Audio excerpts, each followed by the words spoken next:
Exercise 1.5 question number 2 मुंदरजा gel तनासब में x की कीमत मालूम करें। सेकंड क्वेश्चन का फर्स्ट पार्ट है 9 निस्बत 36 तनासब 5 निस्बत एक्स। इसमें से एक्स की कीमत मालूम करनी है।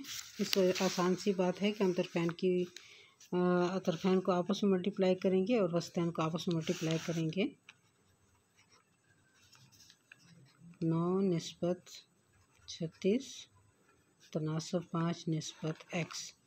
तो हम यहाँ पर तरफैन को आपस में ज़रब देंगे, यानी 9 ज़रब एक्स बराबर है 36 ज़रब 5।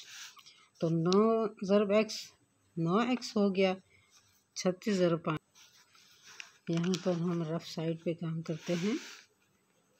36 मल्टीप्लाइड बाय 5, 5 6 आर 30, 5 3 ज़ा 15, 16 17 18, ये 180 हो गया। अब 9 को दोनों साइड्स पे हम डिवाइड कर देते हैं। ये हमारे पास आया 1 1 1 20, 9 2 ज़ा 18, x इज इक्वल टू 20। ये हमारे पास आंसर।